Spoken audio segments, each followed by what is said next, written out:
안녕하십니까. 대전 교원 시니어 직능클럽 DTS 교육방송입니다. 오늘은 사회과 제1강 인간과 공동체에 대한 수업을 하도록 하겠습니다. 사회과 검정고시는 일단 개념과 핵심 문제, 그 다음 기출문제를 중심으로 공부를 하는데, 이 시간에는 기출문제를 중심으로 문제를 풀면서 개념 설명을 같이 해보도록 하겠습니다. 1번 문제를 보도록 하겠어요. 자, 1번 문제. 행복한 삶을 위한 조건으로 적절하지 않은 것은? 자, 일단 핵심은 행복한 삶이죠. 자, 아주 쉽네요. 행복한 삶이 아닌 거. 자, 아닌 거. 대부분 문제를 낼 때는 우리는 부정적인 것은 문제를 내지 않는데, 여기서 아는 것 이렇게 하면 이런 문제는 많이 나오지는 않아요. 그러나 간혹 나오니까 여러분들 여기서 답지에서 아닌 것을 잘 고르도록 하면 되겠습니다. 질 높은 정주 환경. 정주 환경이라고 하는 것은 사람이 정착해서 살아갈 수 있는 환경을 말합니다. 여기에는 자연 환경과 사회 환경이 있겠죠. 자, 산 좋고 물 좋다. 옛날에는 그런 곳이 가장 좋은 환경이었습니다. 그런데 요즘에 아파트값 비싼 곳을 보면은 그것보다는 교육 환경, 즉 근처에 명문학교가 있는가, 그게 더 중요한 것 같아요. 어찌되었건 간에 질 높은 정주 환경은 우리의 행복한 삶을 위한 조건이라고 볼 수가 있죠. 자, 시민 참여가 제한된 사회. 이게 좀 이상하네요. 우리들이 참여할 수 있는데 하지 말아라. 하지 말아라. 기분 나쁘죠. 자, 이것은 행복한 삶을 위한 조건이 벌써 아니라고 볼 수가 있어요. 자, 3번. 삶의 질을 유지할 수 있는 경제적 안정. 바람직한 삶에 대한 성찰을 바탕으로 한 도덕적 실천. 아주 좋은 조건입니다. 자, 다음 문제를 보도록 하겠어요. 자, 2번 문제 봅시다. 다음과 같은 전통적 생활 양식을 볼 수 있는 지역의 기후는? 열기와 습기를 피하기 위해. 벌써 답이 나왔습니다. 열기와 습기, 뜨겁고 비가 많이 온다는 얘기죠. 그러면 아래 거 볼 것도 없습니다. 자, 열대기후, 건조기후, 온대기후, 한대기후. 열대기후, 연중 18도 이상의 기후가 계속되는 기후가 열대기후입니다.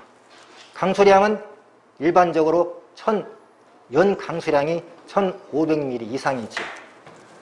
건조기후, 건조기후는 연 강수량이 500mm가 안 되는 기후입니다. 우리는 보통 이 건조기후를 사막과 초원이라고 얘기하지요.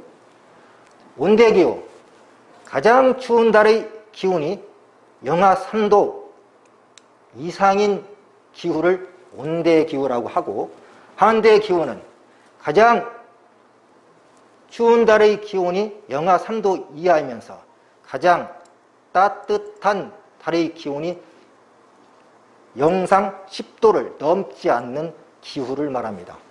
자, 여기에 보기에 적합한 기후는 1번 열대 기후입니다. 다음 문제를 보도록 하겠어요.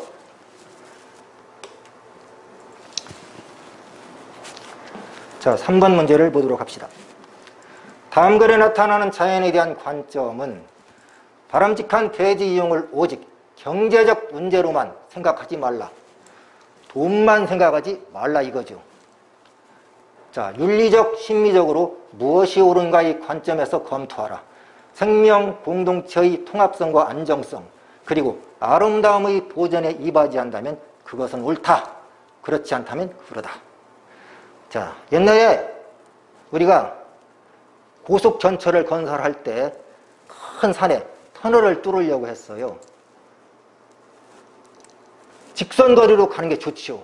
그런데 그 환경론자들이 이렇게 되면은 뭐 거기에 있는 생태계에 파괴가 와가지고 우리가 아름다운 환경 속에서 살아갈 수 없다 이렇게 주장해가지고 반대를 해서 몇 년간 공사가 중단되기도 했죠. 자, 이 내용과 부합하는 그런 사례입니다. 자, 생태 중심주의가 되겠죠. 자, 다음 문제를 보도록 하겠어요.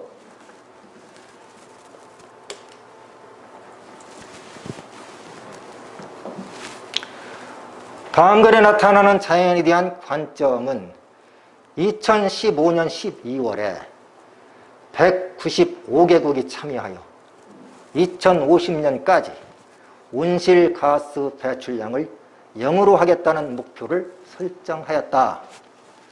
기후변화에 따른 피해에 취약한 국가를 돕고자 한다.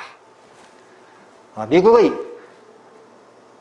오바마 대통령이 제안했습니다. 그런데 오바마 대통령 뒤에 트럼프 대통령이 탈퇴를 해버렸어요. 195개국이 참여했고 미국이 주도해서 이 협약을 체결했는데 자기만 쏙 빠져나왔습니다. 말도 안 되는 거죠. 많은 사람들로부터 비난을 받았습니다. 트럼프 대통령이. 트럼프의 뒤를 이어서 대통령이 된 바이든 대통령은 공약으로 내가 대통령이 되면 여기에 다시 참여하겠다. 이렇게 해서 바이든이 대통령이 된 뒤에 참여를 했습니다. 자, 온실가스 이게 많이 배출이 되면 지구가 온난화 현상, 뜨거워지죠. 지구가 뜨거워지면 가장 먼저 극지방에 있는 빙하가 녹습니다. 녹으면 수면이 높아지죠. 그러면서 또한 여러 가지 생태계 변화가 일어납니다. 파리 기후 협약입니다. 참고로 런던 협약은 우리들이 그 폐기물 있잖아요. 이 폐기물을 바다에 함부로 버리지 말자. 이러한 협약이고 바젤 협약은 우리 폐기물을 다른 나라에 넘기지 말자. 보통 선진국들이 자기들이 쓰지 않는 물건을 다른 나라에 그냥 막 거래해가지고 싸게 팔고 그 못 사는 나라들은 뻔히 유해 환경인 줄 알면서도 그걸 사고 그러는데 그걸 하지 말자. 그러한 협약입니다. 람사르, 이란에 있는 도시 이름이죠. 람사르 협약은 습지, 이것을 보존하자. 이러한 협약입니다.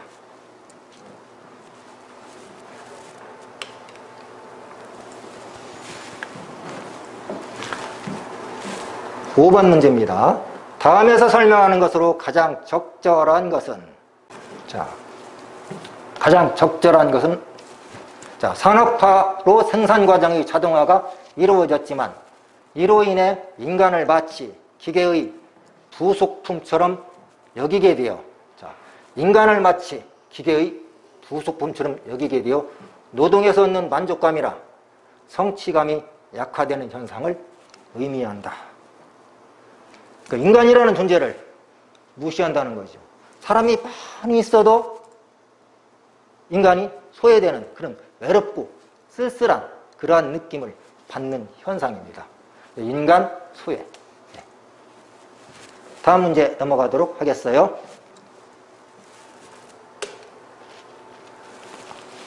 정보화로 인한 문제점으로 적절하지 않은 것은 정보화가 좋은 면만 있는 줄 알았더니 나쁜 면도 많이 있습니다.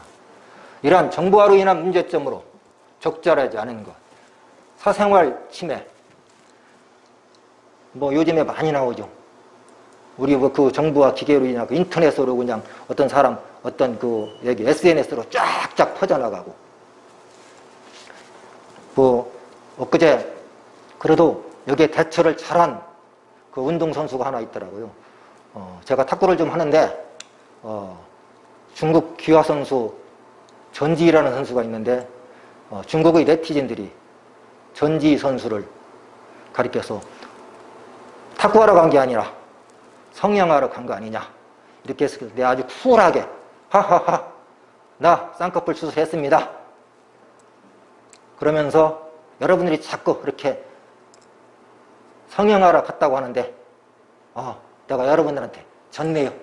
이렇게 그냥 쿨하게 넘어가기도 한 그러한 면도 봤는데, 그러한 것들, 인터넷 중독, 요즘 특히 중고등학생들 아예 그냥 딱 컴퓨터 게임에 빠지면은 헤어나오지를 못합니다. 어른도 그래요.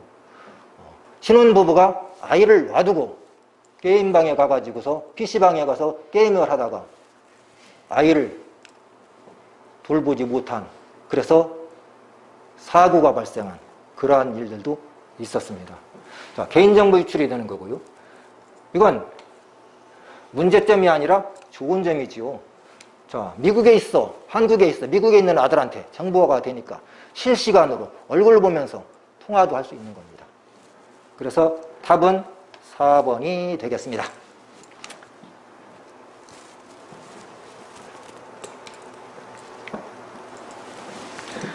기억에 들어갈 것은 헌법 제37조 제2항, 우리나라 헌법입니다.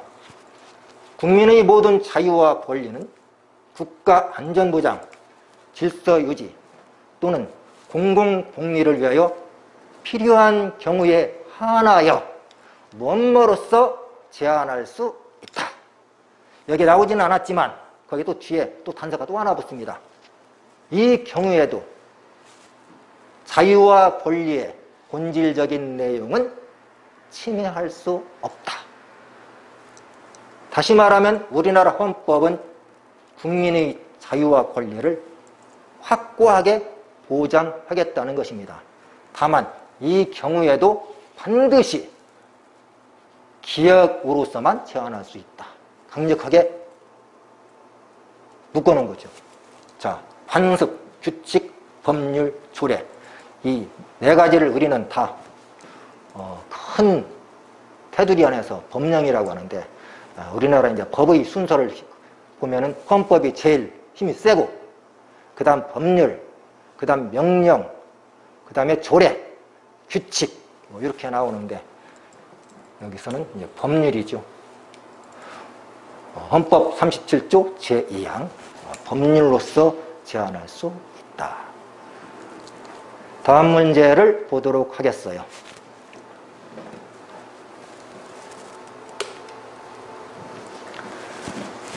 신자유주의에 대한 설명으로 적절한 것을 다음에서 고른 것은 신자유주의. 그러면 옛날에 자유주의가 있었다는 얘기죠. 구자유주의. 그런데 이제 구자유주의라고 하지 않고 이제 그냥 자유주의라고 합니다. 영국 경제학자 아담 스미스가 처음에 주장한 것이죠. 아담 스미스는 이렇게 얘기했어요. 우리들의 인간의 경제활동 내버려 둬라. 그러면 보이지 않는 손이 알아서 다 잘 먹고 잘 살게 해줄 것이다. 이렇게 했는데 제1차 세계대전이 끝나고 나서 인간 생활이 궁핍해지기 시작했어요. 그러다 보니까 가난한 사람과 부자들이 차이가 나타나면서 가난한 사람들이 굶어 죽는 경우도 발생을 했습니다. 이래서는 안 되겠다. 그래가지고 케인즈라고 하는 사람이 이러한 때는 국가가 나서서 관여를 해서 부자들한테 돈을 좀 더 받아서 가난한 사람한테 나눠주고, 또한 국가가 어떤 정책을 수립해서 가난한 사람들, 어려운 사람들을 위한 그러한 생활보장을 해줘야 되겠다라고 한 것이 바로 수정 자본주의입니다. 그런데 이것이 1970년대에 와서 또 그게 먹히지 않았어요. 그러자 다시금 국가는 손 떼라. 내버렸으면 잘 될 걸 왜 국가가 나서서 그러냐. 이게 바로 신자유주의입니다. 자, 그런 내용이 뭡니까? 자, 정부의 지나친 시장 개입을 비판하는 겁니다. 민간의 자유로운 경제활동을 옹호하는 거지. 내버려 둬라 이겁니다. 대표적인 정책으로 복지를 축소한다. 자, 국가는 내버려 둬라. 알아서 다 살게끔. 왜 간섭하느냐? 공기업, 국가가 기업을 운영하지 말아라. 개인한테 주어라. 이런 거죠. 그러면 디귿과 리을. 자, 몇 번입니까? 디귿과 리을 어디 있어요? 4번이죠. 답은 4번이 되겠습니다. 다음 문제를 보도록 할까요?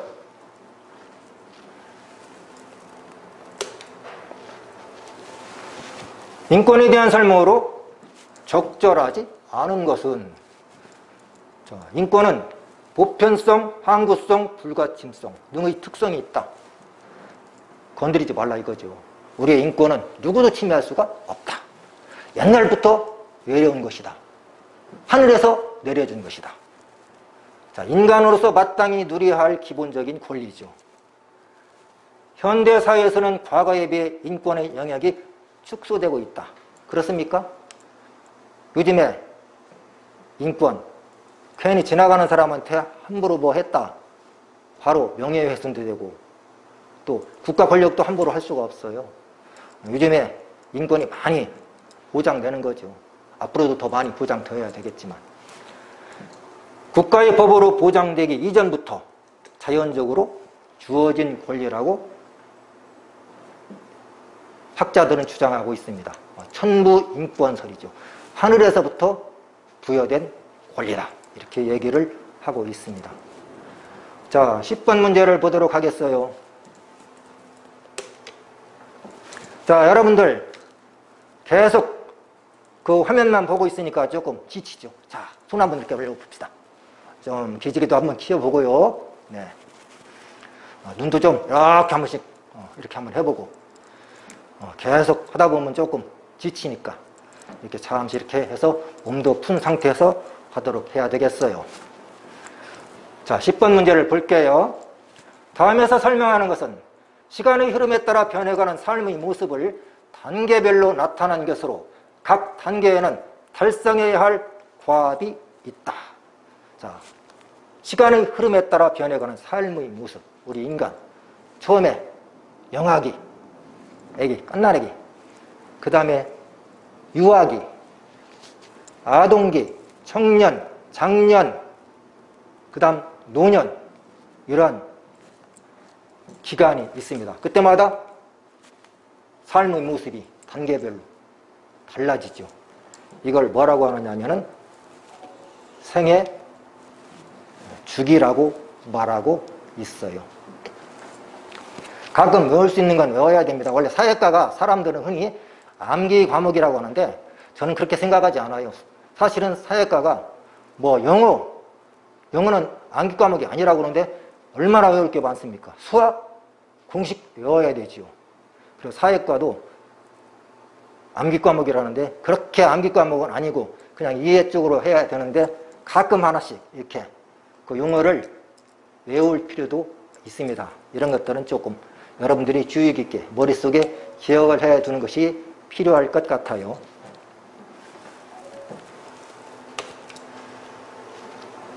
다음 중 금융자산은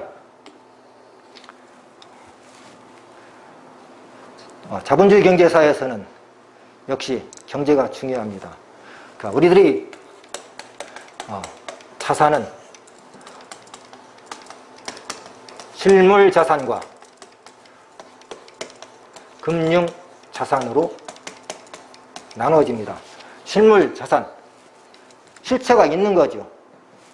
금융자산, 실체가 없습니다.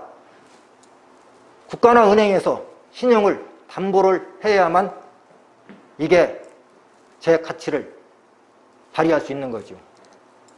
자, 여기에서 실체가 건물 있습니까? 없습니까? 있죠. 예금 있습니까? 안 보이죠. 토지 보이죠. 자동차 보이죠. 자, 예금, 금융자산입니다. 아주 쉽죠. 이런 문제만 나오면 여러분들 최고죠. 자, 11번. 대화를 통해 알 수 있는 개념으로 가장 적절한 것은 조선소에서는 선박 생산 규모를 늘리면 선박 한 대당 평균 생산 비용이 하락한다고 해. 그러니까 이 여학생 목소리를 한번 해볼게요. 맞아.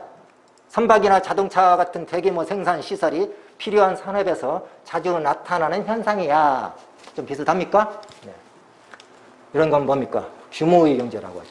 자, 규모가 크면 그만큼 들어가는 원가가 절감되는 겁니다. 그래서 답은 3번. 자, 12번 문제. 자, 여러분들도 같이 한번 읽어봅시다. 다음에서 설명하는 것은, 자, 읽어봐요. 예. 이거 같이 읽습니다.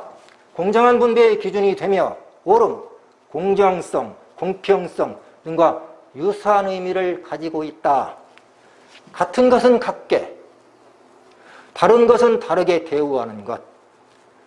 제일 중요한 말입니다. 이게 여기서 말하는 용어의 정의의 핵심입니다. 이게 각자에게 각자의 몫을 주는 것. 그러니까 너에게 딱 네 몫만 주는 겁니다. 더도 안 주고 덜도 안 주고. 정의죠. 정의의 정확한 개념입니다. 각자에게 각자의 몫을 주는 것. 한번 따라서 해. 이건 진짜 따라서 한번 해봐야 됩니다. 각자에게 각자의 몫을 주는 것. 정의다. 다음 문제를 보도록 하겠어요.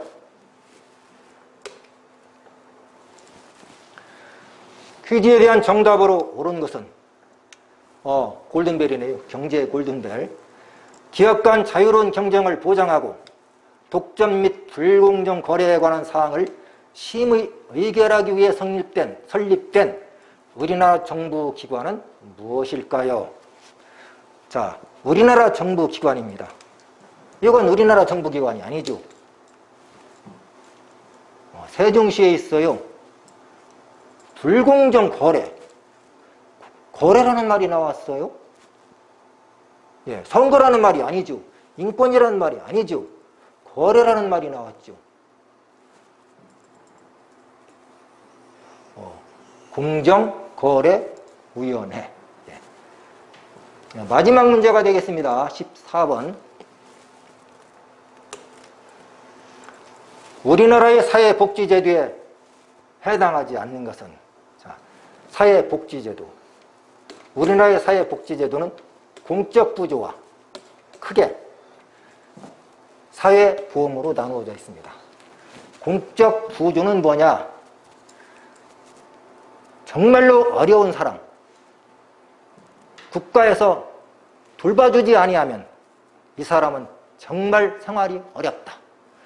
이러한 경우에 국가에서 지원해주는 그런 제도죠.